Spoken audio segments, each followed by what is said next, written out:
How do you save a dying cat when the only cure is sold on the black market? A fatal feline virus usually carries a swift death sentence, but writing on August 11, 2026, the author discovers a shadow healthcare network instead. Because the only effective cure is locked behind corporate patents, desperate pet owners are forced to rely on black market handoffs and password-protected pharmacies. Beyond the grueling daily mechanics of saving one sick cat, the narrative hits on a larger tension. It asks what happens when official medical systems stall, leaving ordinary people to bypass the law entirely just to keep the creatures they love alive. Written by Sabrina Imbler in Defector, narrated for Arva. For a month this spring, Melon was truly living up to her name. She had always been a round cat, but never quite this gourd-like, small neck billowing out to a majestic corpulence. This sudden plump came with an attitude. She had abandoned her sweet old habits, sitting on the toilet seat to watch me shower, running back and forth across my apartment until she panted, and leaping on my back to scope out unreachable shelves. I chalked this up to the fact that Melon, now 4 years old, was growing up. Maybe our close bond, which had always felt ineffable to me in ways I cannot articulate without sounding like a TikTok cat mystic, was not actually special, but rather the relationship of a child who needed her parent until one day she didn't. There were other warning signs. Melon had become less and less interested in eating, but she'd always been picky, and I had gone through some drastic life changes, a breakup that came with a division of our 2 cats, to which I assumed she was still adjusting. Her mane looked terrible, limp and stringy and unkempt, but Melon had never been fastidious about her personal grooming. She'd gotten her annual checkup a few months earlier and left with a clean bill of health. Besides, I was busy, distracted by said life changes and preparing for a vacation and a month off work to write a book. I dropped Melon off at my ex's place, splashed around in Puerto Rico, then came home and picked her up. Neither of us had any idea that anything was wrong. Later that week, my friend Elaine, a fellow cat freak, watched as Melon turned her nose up from a fresh can of wet food. "You know," she said, "we learned Hamlet had cancer when he stopped eating." My mind began to spin. Hamlet was older when he got cancer, I told myself. Maybe her hunger strike was her acting out for me going on vacation. Friday night, Melon wobbled onto the bed with me and narrowed her eyes into slits. I lay down next to her and studied her face. I tossed, turned, and then spirited us to the emergency animal hospital, empty at 1 a.m. They whisked Melon to the back, and I read a book, anticipating the relief I would feel when they would send us home soon with an expensive but clean bill of health. But then I finished my book and started another. By 3 a.m., I had become too worried to read. I paced my waiting room cell, decorated only with an ominous daguerreotype of a tuxedo cat. Finally, the vet arrived, visibly grim. She explained that Melon's belly was not fat, but full of fluid. The fluid might stem from any number of things, and she listed the options like death sentences: heart failure, late-stage liver disease, pancreatitis, cancer. It could also be a disease called feline infectious peritonitis, or FIP, the vet explained, which has historically been fatal to cats, but now can be treated in some cases by an experimental drug. She said they would extract some of Melon's fluid and send it out for tests. Then she sent us home with appetite stimulants and anti-nausea meds. All I could do, she said, was wait for the results. Later that morning, Melon slunk off under the bed. I lay on my stomach and watched her, having read that cats hide under beds when they are dying. They seek comfort in the quiet, the dark, the seclusion. When Elaine woke up, she reminded me that her kitten had gotten FIP a few years ago. She told me I didn't have time to wait for the lab results, that I should find meds immediately. She gave me the name of a Facebook group that could help. Elaine said that if Melon didn't have FIP, the meds wouldn't harm her, but if she did, they could save her life. When veterinarians described FIP in 1963, the disease was considered incurable. FIP is caused by a feline coronavirus, or FCOV, that only infects cats. In most cases, FCOV causes no symptoms, except a little diarrhea. But in less than 5% of cats, most often those with immune systems compromised by age, health, or inbreeding, the coronavirus mutates into a more harmful virus, which can infect white blood cells and cause FIP. The disease takes two forms. In wet FIP, the cat's body swells with fluid. In dry FIP, the cat's organs, such as the brain or eyes, become severely inflamed. Once a cat has FIP, they deteriorate rapidly. For a long time, the only treatment for FIP was palliative, pain relief, and then euthanasia. All this changed with Niels Peterson, now a professor emeritus at the University of California, Davis. Peterson started vet school in the 1960s, when FIP had just been described, and eventually devoted his research to the disease. FIP was identified as a coronavirus in 1970, and for decades researchers tried and failed to find a vaccine. Then, in the 1990s, Peterson wondered if antivirals might work. When he tested a batch of molecules from Gilead, a biopharmaceutical company specializing in antivirals, two very similar compounds appeared to block FIP spread in cat cells, GS441524 and GS5734, which is now known as remdesivir. As Sarah Zhang explained in The Atlantic, the molecules trick the coronavirus by mimicking one of the building blocks of the virus. When the virus tries to incorporate GS441524 instead of the actual building block, replication goes awry and the virus fizzles out. Because both molecules halted the spread of FIP, Peterson went forward with the simpler one, GS441524. The drug was easy to make. It worked in a round of experimental infections, and then again in trials of naturally infected cats. When Peterson published his results in papers in 2017 and 2019, a world where cats could be cured of this fatal disease seemed within reach. But as you might have guessed, this world arguably has not yet arrived. The COVID-19 pandemic emerged soon after Peterson's papers, and Gilead wanted to synthesize remdesivir as an experimental COVID-19 drug in people. Because GS441524 and remdesivir are so similar, Gilead argued that licensing GS441524 for use in cats could interfere with the approval and rollout of remdesivir. In the company's eyes, any negative results in the cat drug could jeopardize the human drug. So even though Peterson had the recipe for a cure for FIP, it could not be legally prescribed as long as Gilead had the patent for GS441524, which expires in 2029. The cats, it seemed, would continue to be euthanized. While Melon lay dying under my bed, I contacted the Facebook group. FIP Warriors was founded in 2019 by a woman named Robin Kintz, and now numbers in the tens of thousands. FIP Warriors is both a hub of community wisdom from cat lovers and also an international underground operation peddling GS441524 from pharmacies in China. The group experienced a major drug profiteering scandal that I cannot get into in the scope of this blog, but if you want to learn more, I highly recommend this 3-part podcast from Hyperfixed and Reveal. I did not know this when I reached out. I posted about Melon's symptoms and conditions, and an admin connected me with someone nearby who could sell me black market vials of GS441524. I made plans to meet him that afternoon. By this time, Melon was under the far corner of my bed, totally unmoving. She seemed to have deteriorated rapidly since the night before, or was she just traumatized by the ER? I was alone and panicked and probably hungry and unable to think straight. I was worried she would die within hours. She hadn't eaten in 2 days. I brought her back to the ER, where they admitted her overnight. Then I took a car to Harlem. The FIP Warriors contact met me in the lobby of their building, wearing a knit cap with cat ears. They proceeded to demonstrate how to deliver the medicine on their stuffed cat, Edward.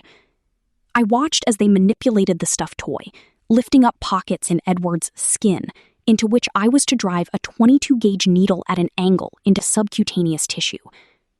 I paid $50 for 2 vials of injectable GS441524, which was acidic to keep it shelf-stable. This acidity, the contact warned me, meant the injections burned. It's really best if you have help, they told me. Will you have help? No, I told them. My ex was out of town, and it was just me and Melon. Well, you'll figure something out, they said. I would have to. I took my meds straight to the animal hospital, where I begged Melon's vet, already someone new, as the doctors rotated out after each shift, to inject her with the medication. She was extremely reluctant to shoot up my dying cat with injectables of unknown provenance.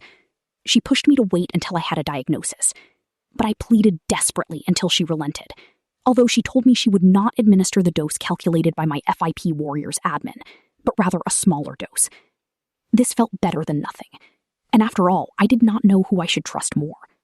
When I left the hospital, I panicked, realizing she could have been lying to me. I should have asked to watch her inject Melon, but I was scared. I hadn't yet remembered that I would have to inject her myself. When Melon came home with me the next day, I bundled her in a towel, pinched the skin by her shoulder blades, and drove in the needle. It was not as difficult as I anticipated, if only because she was too weak to squirm. A convenience, I guess, of dying. Despite her torpor, she screamed. She would scream every single time I injected her, twice a day for the first 10 days. I had been told that if Melon had FIP, the meds would kick in immediately. Cats deathly ill with FIP are often found bounding around within a day or two of initial treatment. But Melon remained sluggish. She refused food, despite the 3 appetite stimulants and anti-nausea meds I slugged down her throat and rubbed in her ear twice a day. I had resorted to force-feeding her a high-calorie emergency slush, which I syringed down her throat. She still wobbled as she walked. The only thing she wanted to eat was her own litter. I watched helplessly as she trudged to her box and ate the filthy pebbles. Melon went to the ER 5 times that first week.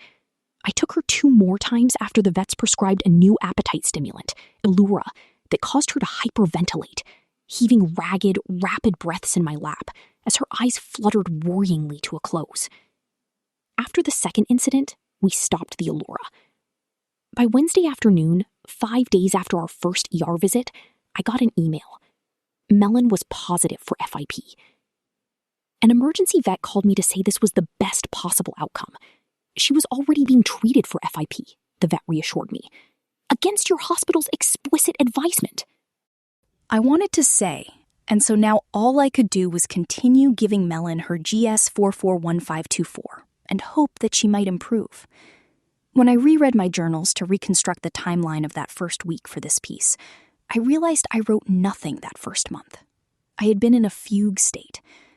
I feared that writing down Melon's diagnosis would make it more real, as if acknowledging it would condemn her. But luckily, I was not as alone as I thought I'd be. My ex had come back to the city and helped me give Melon her shots, as did the person I had started dating. My friends sat with me, sent food. After 6 excruciating days, she nibbled at her food. She scratched her post.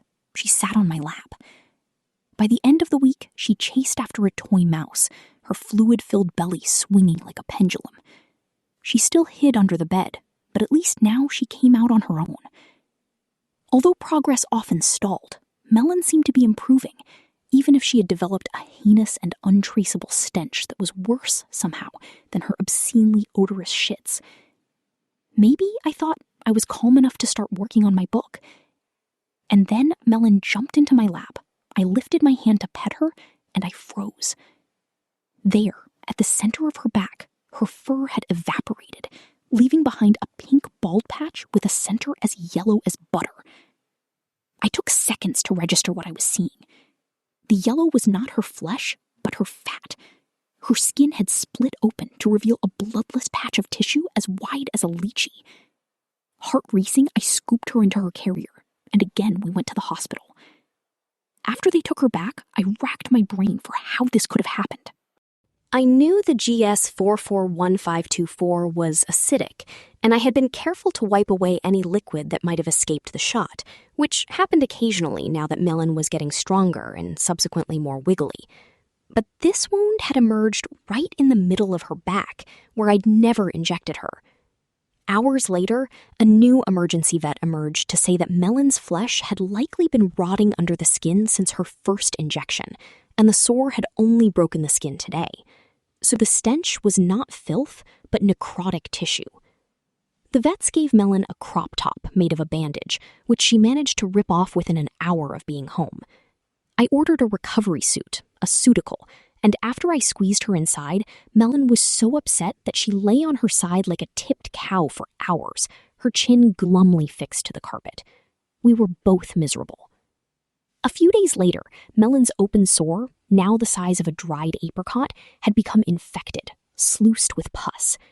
The vet gave her an antibiotic shot, an ointment, and sent me home with a traditional Chinese salve meant for dogs, cats, and horses.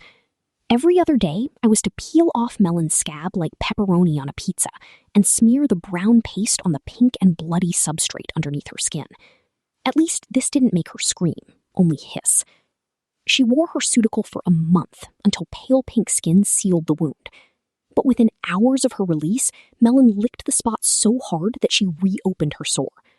Back on came the dreaded suitical until the new skin was indistinguishable from the old skin, which took several more weeks. When Melon finally got free, the suitical had matted so much fur that the vet shaved her entire back, belly, and several patches around her legs, until she resembled an avant-garde poodle.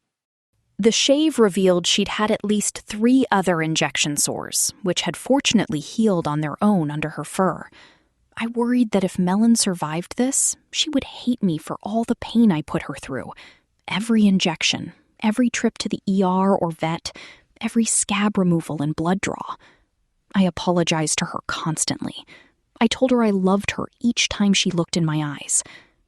To avoid more sores, Melon's vet recommended I switch from GS 441524 injections to oral medicine, which I was able to buy from an actual compounded pharmacy in the US. My vet had prescribed the oral meds before Melon got her official diagnosis, but the prescription took a few days to arrive. And the FIP admins had advised me it was best to stick with twice-a-day injections with cats as ill as Melon, at least for the first 2 weeks. They said injections do a better job at crossing the blood-brain barrier, and I felt too overwhelmed to fact-check this claim. The oral meds, which cost more than $2,000 for Melon's 84-day treatment plan, were prescribed off-label, which meant my pet insurance did not cover the cost. For the next 70 days, I gave Melon a syringe of tuna-flavored oil every 12 hours, fasting her for an hour before and after. I tracked every dose in an Excel spreadsheet. I weighed her every day to ensure I was giving her the correct amount, as underdosing FIP medicine fails to eliminate the virus and can even lead to drug resistance. From all the cats I've had and loved, I've learned that one of the most rewarding parts of having a pet is getting to know them as an individual. It has been a joy and an honor to learn about Melon's many idiosyncrasies. I know the face she makes when she wants me to bend down so she can jump on my back. I know how she likes my legs to be arranged under her favorite blanket when we watch TV on the couch. I know her ideal dimensions of a cardboard box. The healthier Melon got, bouncing back from 9 to 13 pounds and resuming her usual goblin-like behavior, the more I blamed myself for not realizing she had gotten so sick in the first place. The cat I'd known better than any other animal had become a ghost of herself. Although she could not explicitly tell me what was wrong, all the signs had been there. I felt relief after I gave Melon her final dose in June. In 6 months, her blood work will hopefully confirm she is in remission. But anxiety still lurks. The medicine is still so new. As I watch her gambol about the apartment, slipping on the white tufts of her paws, I can't quiet the fear in the back of my mind that she could relapse, that the FIP could come back. Some studies suggest complications in treated cats, such as heart inflammation and lymphoma. But I try to remember this. During one of her checkups, Melon's vet told me in plain words that if I'd listened to the emergency vets and waited for a diagnosis before treating her, Melon would likely have died. "She is so lucky to have you advocating for her," he told me, and I cried our whole walk home. One of the great ironies of this experience was that my first real reckoning with DIY healthcare revolved around my cat. Despite my years of experience with transsexuality, a condition historically made possible by underground care, I had always gotten my hormones through the gender clinic. This is common for many trans people now, although some of my friends have transitioned at least in part outside the auspices of the clinic. When our insurance lapses or healthcare bureaucracy stalls, we are often each other's safety net.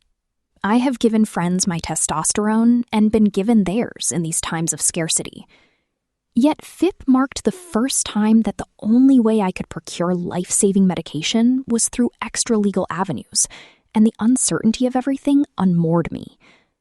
Throughout Melon's treatment, I'd been bombarded with conflicting advice from the emergency vet, Melon's vets, and the FIP admins. The admins, for example, insisted I keep Melon on injections for at least 2 weeks to ensure the medicine breached the blood-brain barrier, whereas Melon's vet told me to switch to oral meds to avoid further injection sores and the needless trauma of being bundled up in a blanket and stabbed daily with a burning needle I didn't know who I should trust. The doctors, the admins, or even myself.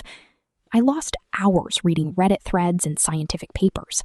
Had I made the right choices?